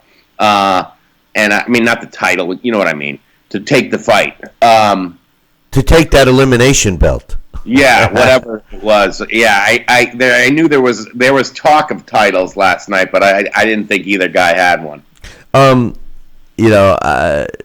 would love to see. We talk about fighters in the heavyweight division that throw lots of punches. Could you imagine Kownacki against Andy Ruiz Jr.? That would be a great fight. But well, that was the fun thing about it, is that I think it to me it reminded me of that sort of upset. Was that just like Ruiz Jr., Helenius was there sort of. See, I hate the phrase of like winning the lottery, because that's not what these guys, when you win in an upset like that, it's nothing like the lottery, because maybe the opportunity's there, but you have to be able to seize it. And that's huge in the heavyweight division. And both Ruiz Jr. and Helenius were able to do that. It's just the part that was like winning the lottery came afterwards, when Andy Ruiz thought, oh, yeah, this is awesome. Let's party. Yeah. Yeah. Well, he was supposed to make a big announcement, and if he did, I missed it. But the undercard, you said you enjoyed it. Efe Ajagba knocked out Razvan Kajanu, and although it was an exciting fight, I enjoyed the two fights. I just don't think Ajagba is much. I didn't think very highly of him. I think he's great at the level he's at, but I can't see him being that great as he moves up unless he improves. He reminds me of a Michael Grant, an older Michael Grant. And, when you look at his physique, he's got those, chicken legs. And I just, I don't know. What did you like about him? Yeah, I liked that we're watching them learn, I think. But you're right. I think that it's hard to make any sort of big leaps with him because it does seem like there's some issues. I mean, one of the things last night is that it was finally once he started listening to Ronnie Shields and letting his hands go that he took him out of there. And yeah, it did seem like the stoppage. It seemed like Ron Lipton was thinking about stopping it a little early. And he could have. You just made a great point. This is. I hope people understand what I'm about to say. This fight that Ajagba and really the Sanchez fight too, but the Ajagba fight against Razvan Kajonu. This is how you bring up a fighter. Okay, so you put him in this fight, and in my opinion, if Ajagba's my fighter, I'm going to find another opponent just like Kajanu for his next fight. And the reason why is I'm not going to look at this as, okay, he's ready for the next level. No, he's not. Because he didn't really, yes, he kind of dominated the fight, but he didn't look that good doing it. I want to see him against another Kajanu where he just annihilates him and then step him up, because that will be when he learns. It's the same thing with Sanchez. He goes the distance with Joey DeWedgeko, and then, it's very easy to say, okay, now he's ready for that next level. Not so bad, not so fast, because he didn't take DeWedgeko out of there. And DeWedgeko's, he's a little better than people realize, but still, both of these fighters needed to win in dramatic fashion. And although Ajagba got the knockout, I don't think it was a dramatic knockout. I think Kajanu, he was in the fight. I saw him rock Ajagba a couple of times, Alex. Yeah, and I think that's to me what made it interesting was that it showed that both these guys are learning, but they have a lot to learn. Because you're right, neither Sanchez nor Ajagba was able to really break it open and dominate. But in a way, that's good, because so often what we get with PBC cards is showcase fights. Last night we didn't really get that. We got two fights where we saw the A sides were learning stuff. I like that. Sometimes that doesn't translate into the most exciting thing to watch, but to me, it's always more interesting than watching a guy blow someone out in a round or two, because at least you got, I don't know, every fight's a story. So isn't it more interesting when you've learned something than it is when you've just watched just sort of an exercise to get another KO on your record? I mean, to me, that's what's interesting, but like Dax was saying, I'm not the one getting hit in the mouth. So, of course, it's very easy to have that perspective from a recliner. But I do think that you just listen to the crowd. The Helenius, what Helenius did was just awesome. And, I did feel bad for all those Polish fans who went out there to watch the local guy have another win, but that's why we fight the fight. Sometimes that just plain doesn't happen, and that's what was fun about it. Was it at least in terms of appearance, it didn't look like. I mean, he didn't come into the ring in a real heavy costume, and he could say, "Well, this is why I lost." If he lost because maybe he was changing diapers the night before. We don't know, but. There was no excuses. It was just a damn good firefight.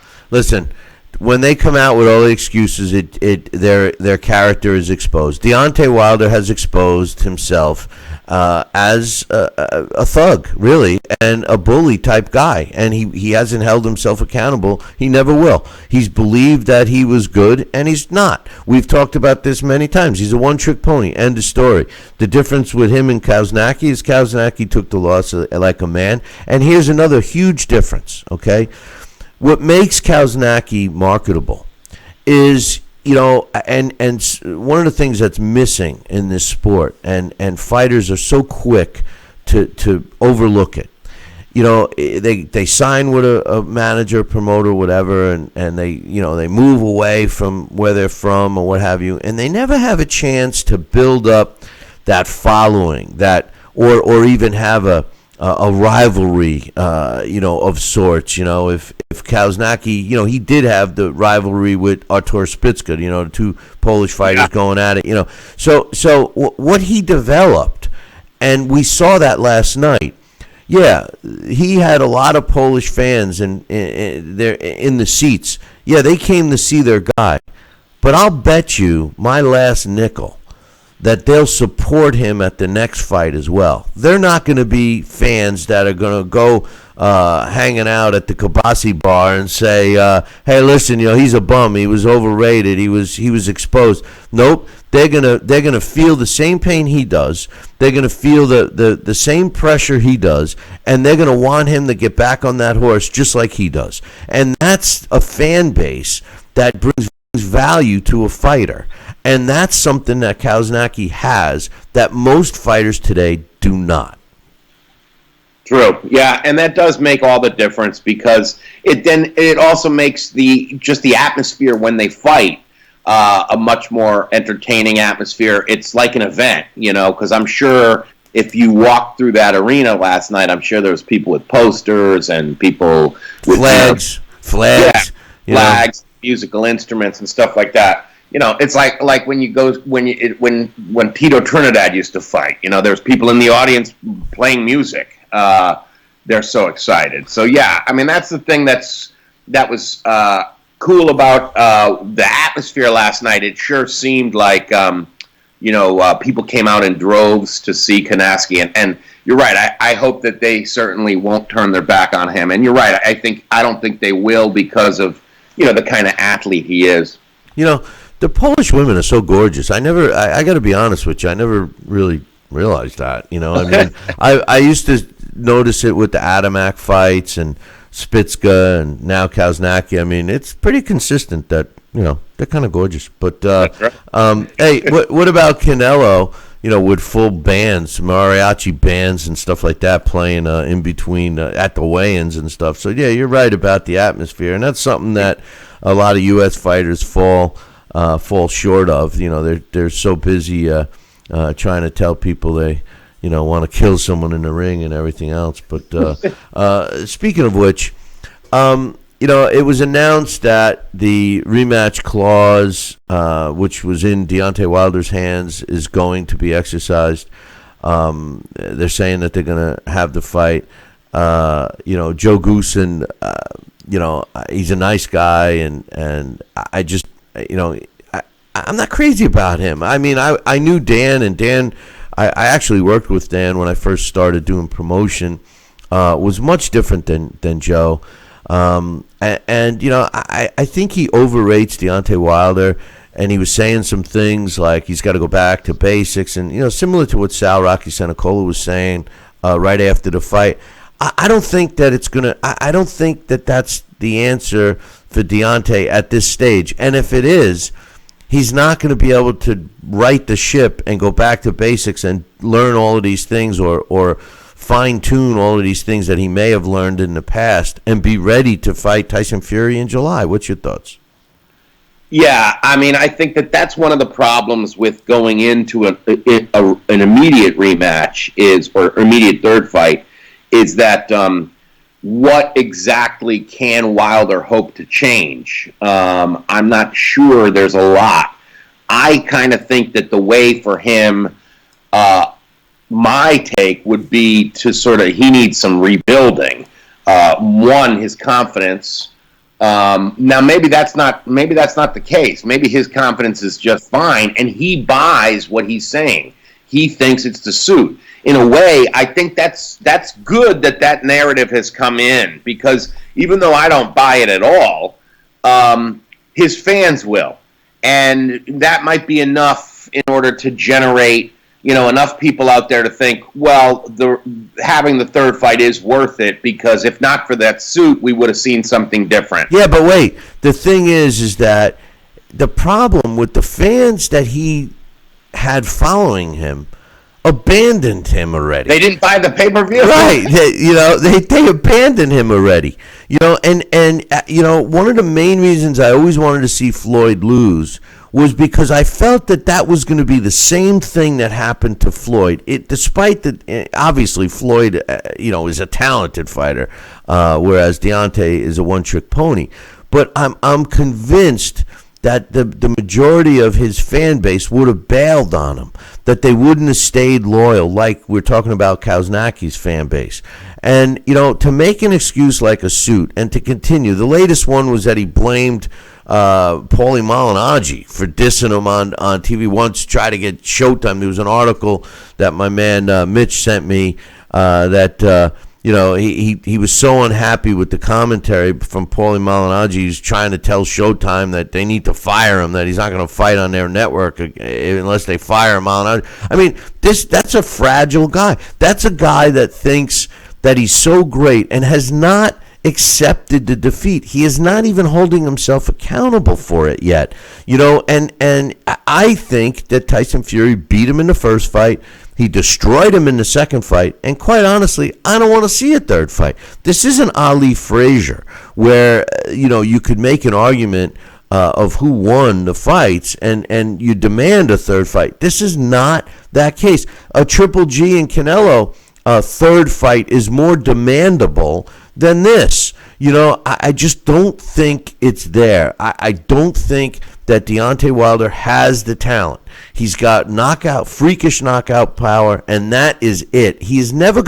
We are never going to see that same Deontay Wilder in the ring again. We will never see it, because everyone that opposes him now is going to be in his face, and they're going to be dropping. He's going to be hitting the floor a lot in the future, should he continue. I'm telling you right now, I just don't think that this guy is going to be able to rebound until, just like an alcoholic or a drug addict or whatever, admits that they have a problem. And his problem is he's not that good. And he has to admit that he just got his ass beat.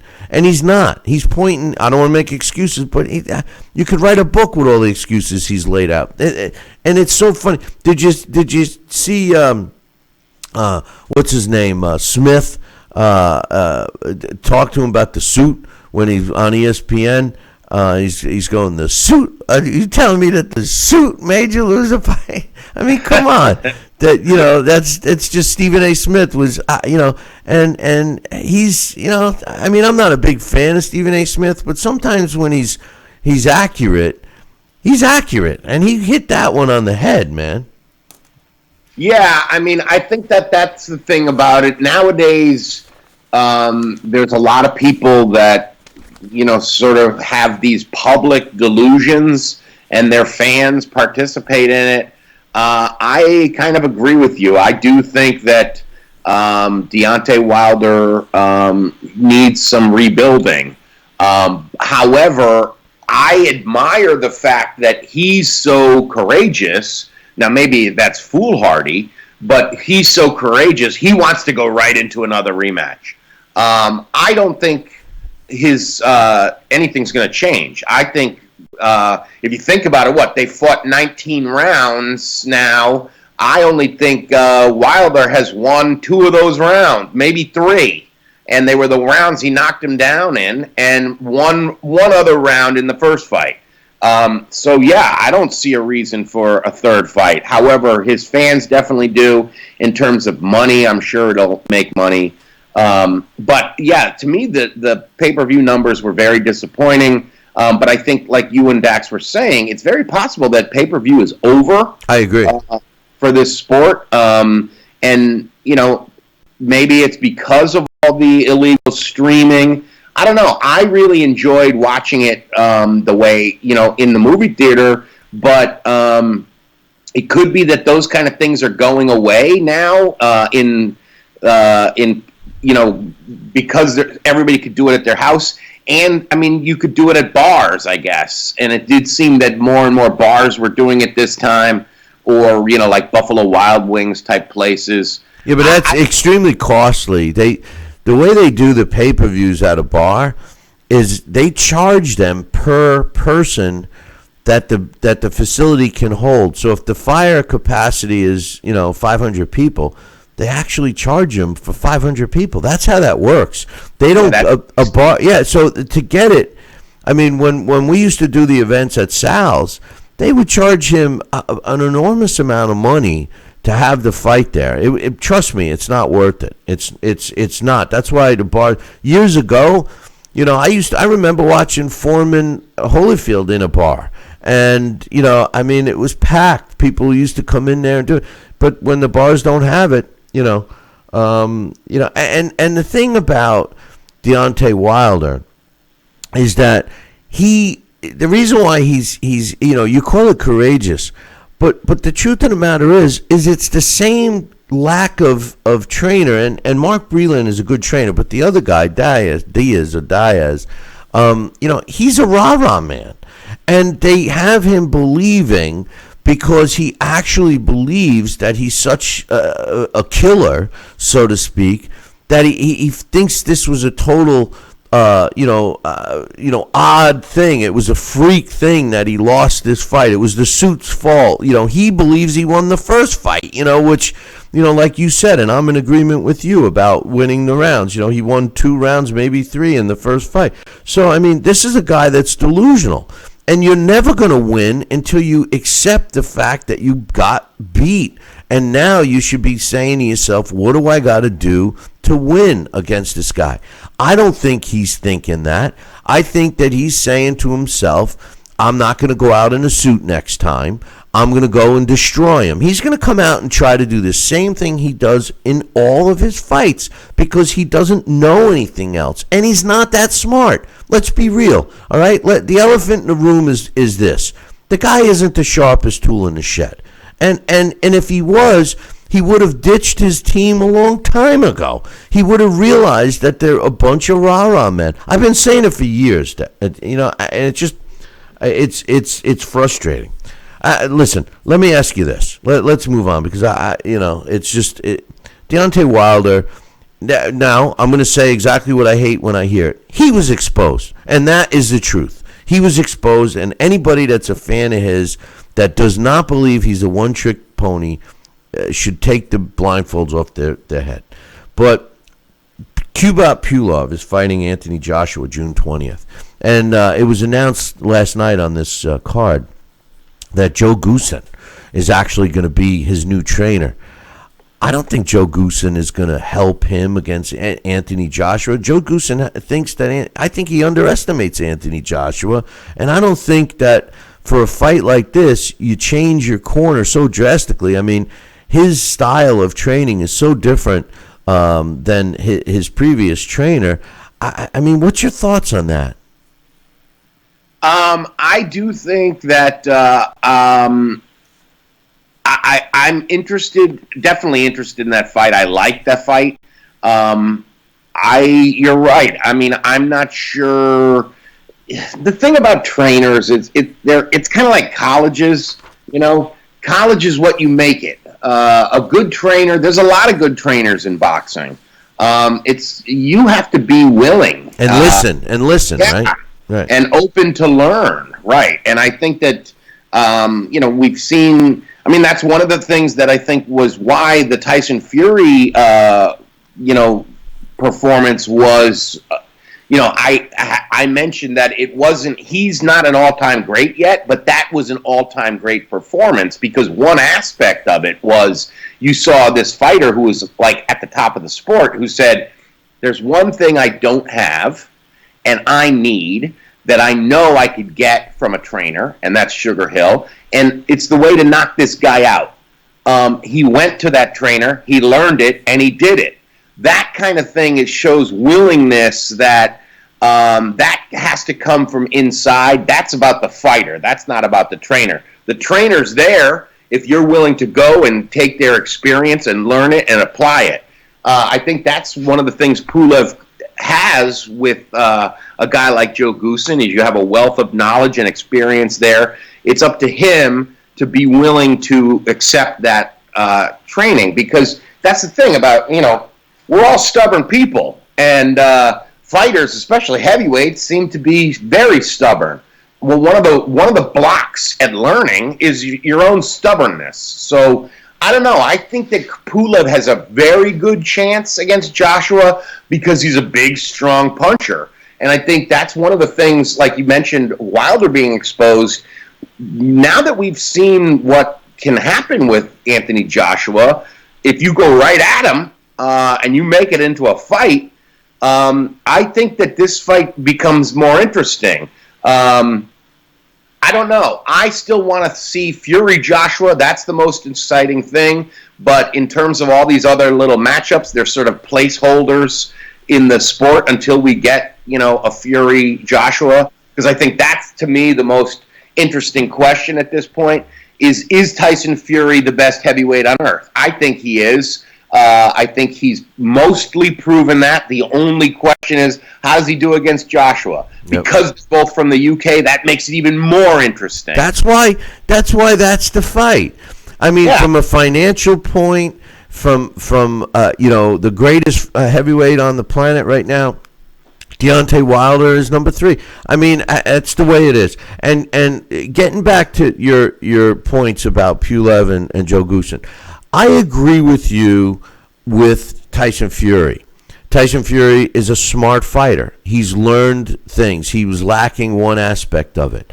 I don't think Pulev is in that class. I don't think he is that polished as Tyson Fury was to reach out and get one change. And I think a Joe Goosen could help Pulev, but not for one fight. Keep one thing in mind.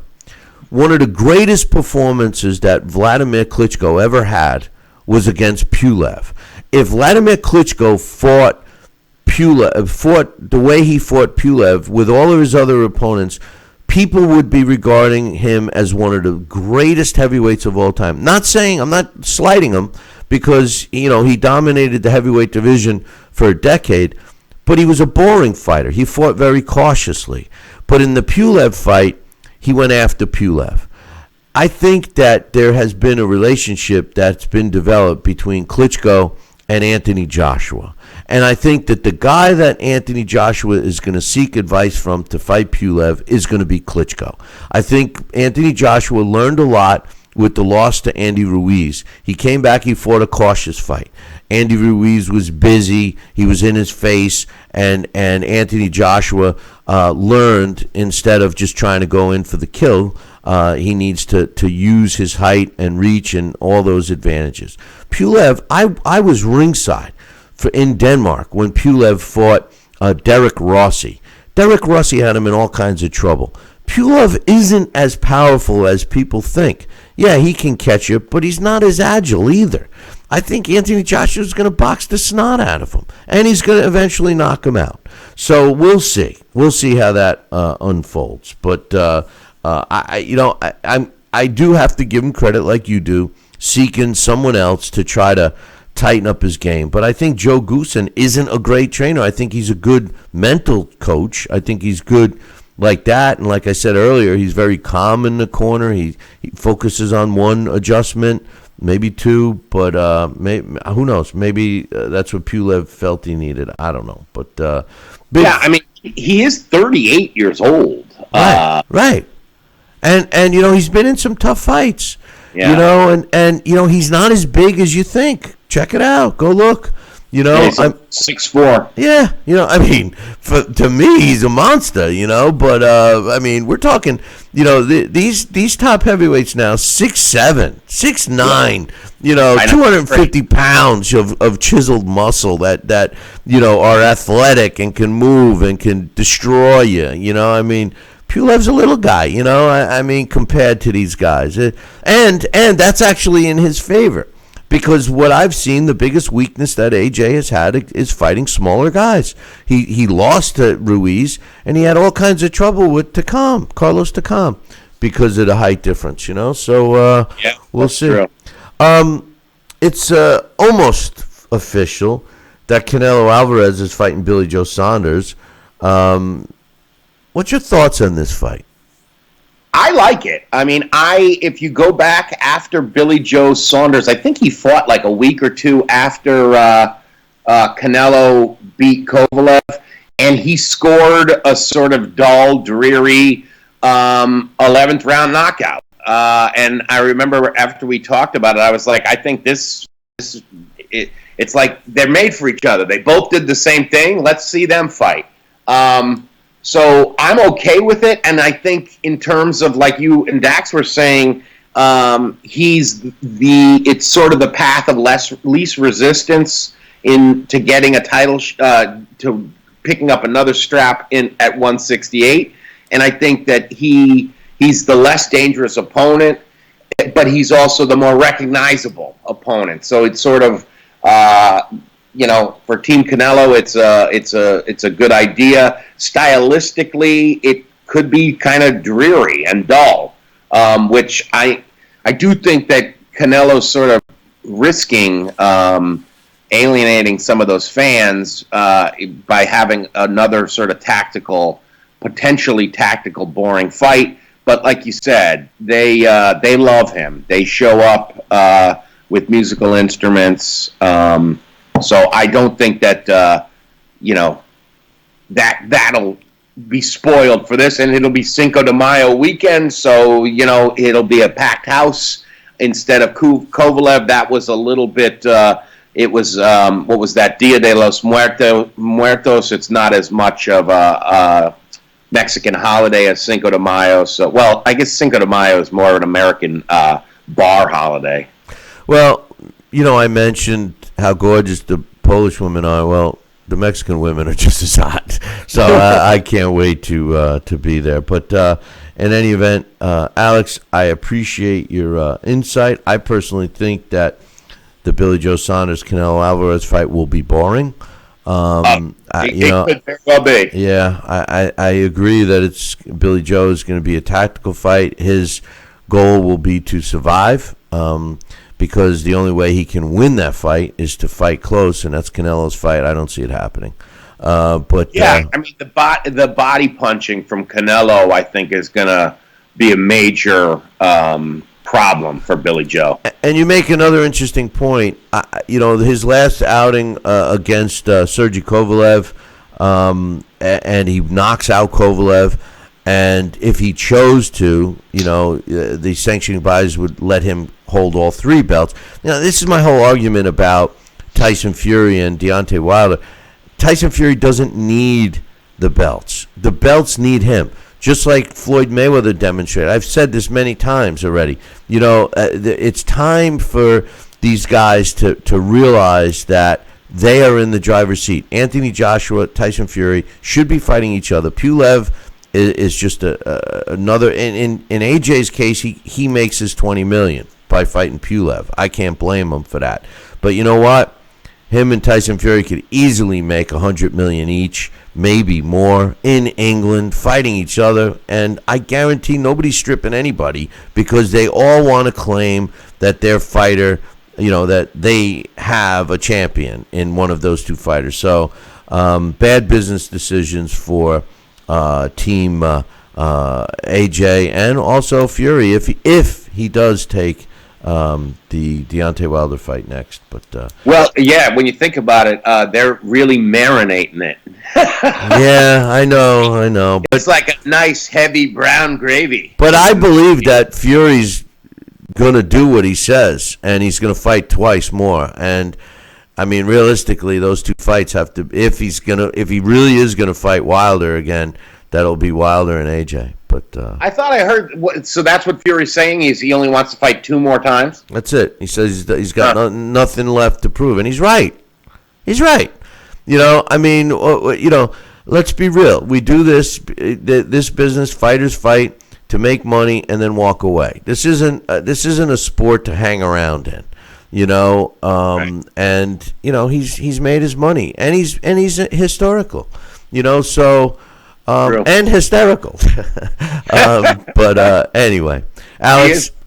Yeah, he is, and he's a great singer too. He's almost like Manny. They're going to put an album out together, I think. But anyway, Alex, thanks for coming on. We'll talk to you next week, brother. All right, Billy C. Take care. That's Alex Papali giving us his thoughts, and I look forward to the Vegas event. And hopefully we can get on that bus again, but we'll see. Got another email here.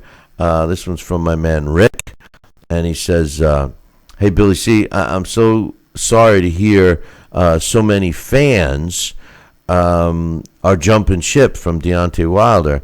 I wasn't really aware of that because I've been banned off my favorite forum.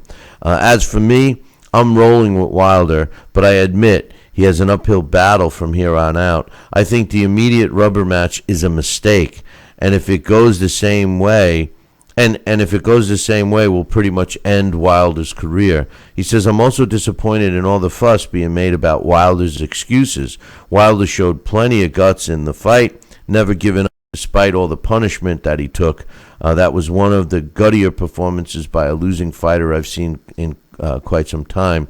Besides, lots of our favorite fighters have had some pretty lame excuses after losses.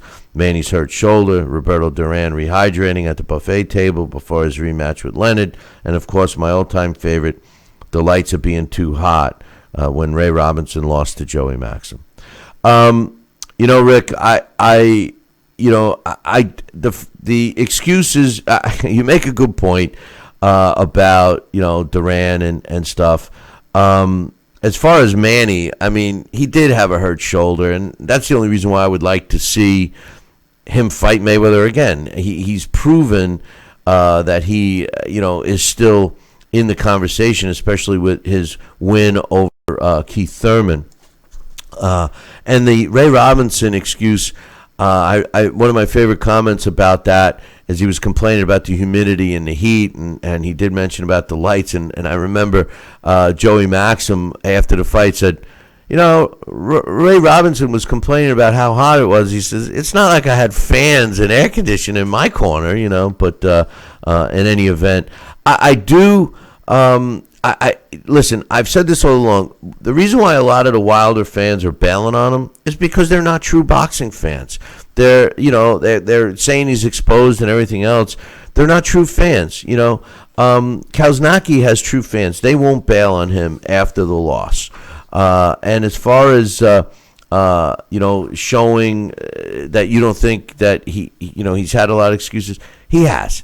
The first thing that Deontay Wilder needed to do was admit that he just got beat. And he's coming up with excuse after excuse after excuse. Joining us right now, boxing's best photographer, the beautiful Emily Harney. Good morning, Emily. Good morning. How's it going? It's going well. Last night, Kownacki loses in what people are calling a huge upset. What was your thoughts on the fight?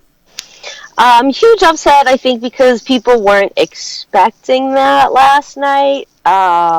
He's kind of been skating along there with, some good wins against some credible guys, right? Like guys that have some decent names. But I think a lot of us that cover boxing and really look at the heavyweight division as a whole, we knew at some point he was going to face somebody that was going to give him a lot of trouble. And, I didn't really expect it from Helenius. I knew he was a big guy. You can't always go based on what you've seen in the past either. Because on any given night, it can be anybody's night. And last night, it was Helenius' night. I think Kownacki does bounce back. You listen to him afterwards, and he's in good spirits. And, he's going to have to really think about how he moves forward with some of these other guys, if he plans, to continue in that realm.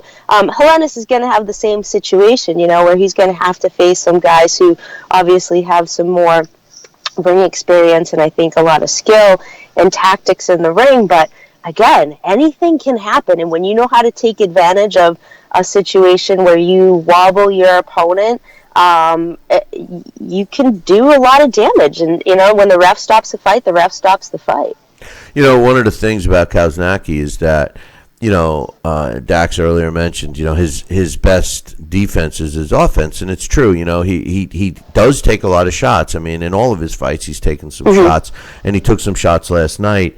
The protocol here would be, okay, go back to the gym, learn a little defense. One of my problems with, quite honestly, the PBC and specifically is they have a lot of rah-rah men that are training these fighters. And I was glad to see Kownacki not make a book full of excuses and took responsibility himself. It's going to be interesting to see if he does make any adjustments or if he just comes back and does what he did. One of the comments that I made, and I want to get your take on it, because you're a parent, you're a mother, you have a kid, and Kownacki had his first child, and it's still a baby. It's his son is, I believe they said, 6 months old, and they said, he's they've been inseparable. He was in the hotel room. He came to the weigh-in. He did this. He did that, and I said to myself, that immediately, because I was not picking Helenius to win this fight at all. I thought Kownacki was going to go in there and destroy Helenius. I really did.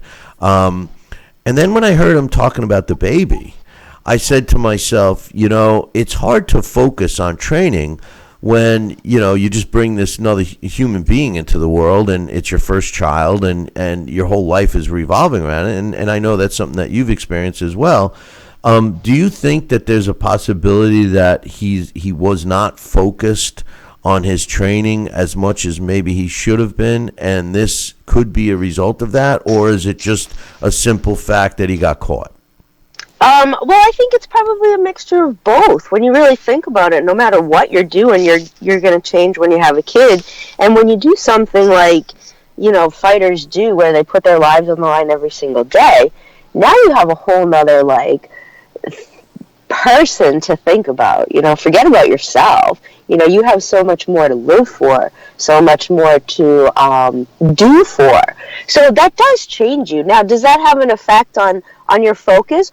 I mean, that's a real possibility, especially where that child is with you.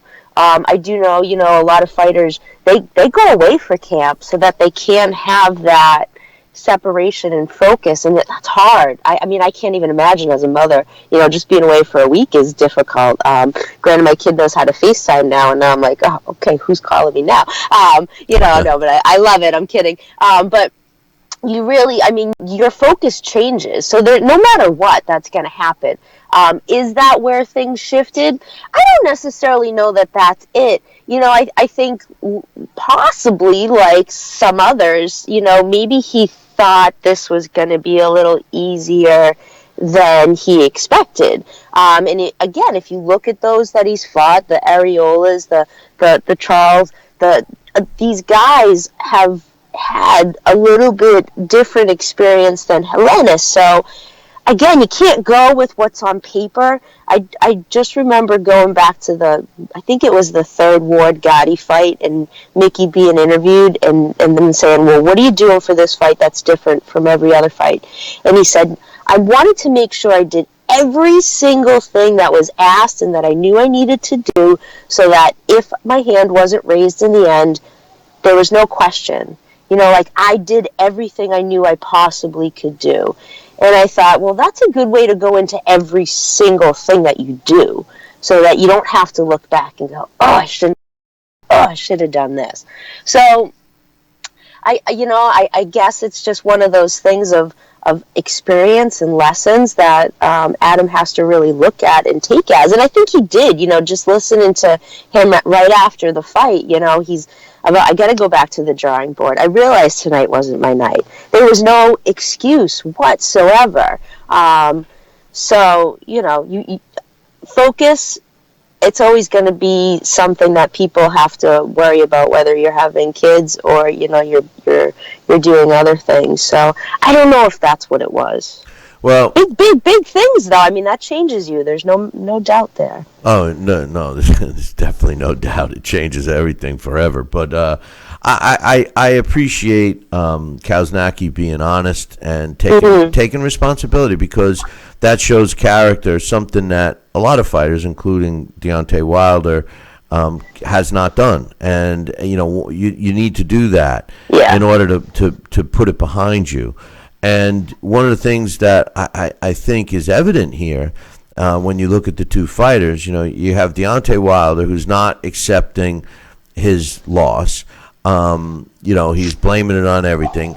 His fans are jumping ship. They're, he's exposed, he's a bum, he's this, after one loss. And then you look at Kownacki's fans, who are loyal. And I said earlier in the show, I said, the beauty of this is, he handles this with class, and the fans are not going to drop him. They felt the loss just like he did, and they're going to want to get back on that horse, so to speak, and win again. That's rare these days, Emily, in boxing, because a lot of these young fighters, they sign with a manager or promoter, and they leave their roots. I know Peter Manfredo. He's a local kid. He's another guy that stayed and respected his roots. And look at the fan base now with him still. And I think it's important, and I think that Kownacki is ahead of the game because of his fans. Yeah, no, I agree on that 100%. You're always going to have the guys like the Deontay Wilders, but the guys like the Manfredos and the Adam Kownackis and the Mickey Wards that have those roots in their communities where regardless of how things go in that ring, those fans still follow them, they still support them, they still show up. And even in the retirement, that person's going to be somewhere and they're like, yeah, I'm going. But that's important in this sport. We need that. Important. It's so important. Fighters forget that all the time, And I go back to it's like being a politician. You got to be out there. You got to be shaking the hand. Well, maybe not shaking hands today, dapping it up. But you got to be, saying hi to the babies. No more kissing them either. But you got to be out in the community. And Jermaine Ortiz, I watched him fight last week out of Worcester.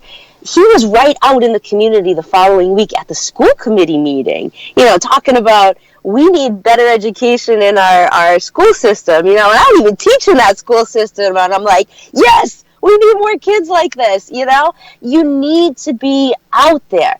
NBA, Major League Baseball, NFL, they have people that kind of put those things together for these guys and say, okay, these are the things you got to go do, where fighters don't always have that. And they need that. Their management's kind of supposed to do that. But management in boxing is not like management in any other professional sport. It's like, I really like boxing. I got some money. Oh, I can help move a fighter. Oh, all right, let's do this, Yeah, no, you're right. You are so right. That's the unfortunate thing. And somebody said to me last week, because they listened to the show, they're like, why aren't you managing fighters? I'm like, because I don't have any money. Like, give me your money. I'll go manage your fighter for you. But, I mean, that's the thing, and that's unfortunate for a lot of these guys and girls, that nobody's marketing them. Nobody's going to them and saying, okay, these are the things you need to do. And let's not talk about a few of these things in this fashion. Let's, talk about them in a positive way that we can, make you a better community member and a part of the community. Because that's what you want, Think of this.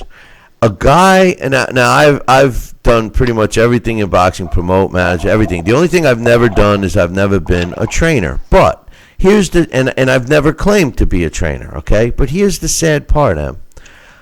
If I paid my $25 for the license, I could be the head trainer tomorrow, and that's ridiculous. That's crazy. It's so true. Your point about you be a manager. If you have a checkbook and there's some money in there, you're in, kid. That's all it takes, and it's kind of sad. But the other thing is, you make a great point. Managers don't manage in boxing anymore. But the thing is, when you take all professional athletes, in my opinion, today in 2020, boxers are the most approachable. If you recognize a guy that's a fighter, totally. And you go up to him, they're going to give you the time of day. You see a 100%. You see a Major League Baseball player or a football player or something like that, you're not even going to get close to them. They're not signing any autograph, unless they have to, because like you said, the PR team says, okay, you got 15 minutes, sign a few autographs, and then go to the locker room, but And that's the beautiful thing that drew me to boxing, 20 years ago, is that, I grew up in Boston. I grew up, you grew up in Boston. You're in a fan town. My cousin is Johnny Pesky, I knew what it was like to, be a fan, But boxing, the fighters, have always been so open and approachable that even today, 20 years ago, same thing. You could just go up to Mickey Ward, Sugar Ray Leonard, and they'll have a conversation with you like nothing, They'll take a picture with you like nothing. Right. But you're right. It's a different sport. Hockey players are very similar. I got to say that too. Well, they fight too. They're fighters. Yeah, they fight exactly. But yeah, there's something to be said about fighters for sure in that respect. But you got to be like a politician. It doesn't mean you got to decide if you're a Democrat or Republican. It just means you got to go out there and shake some trees. Great point. Emily, I appreciate your time, and we'll be looking forward to you next week. Have a great week, guys. Take care. That's Emily Harney. Gives her thoughts. One more email before we pack it in today. This one's from my man Mitch. He says, Crawford beats Spence. Spence is in the Deontay class when it comes to Crawford. He always has an excuse. I believe the final excuse when it's all said and done will be, I can't make 147 anymore. If not, it'll get done with Crawford when Crawford's 35 or 36 years old. Isn't he around that age now? But I agree. I think Crawford's the best welterweight out there. But anyway, listen, boys and girls, make sure you tune in next week. Same bat time, same bat channel. Until then, I'll leave you with this. Ciao, baby.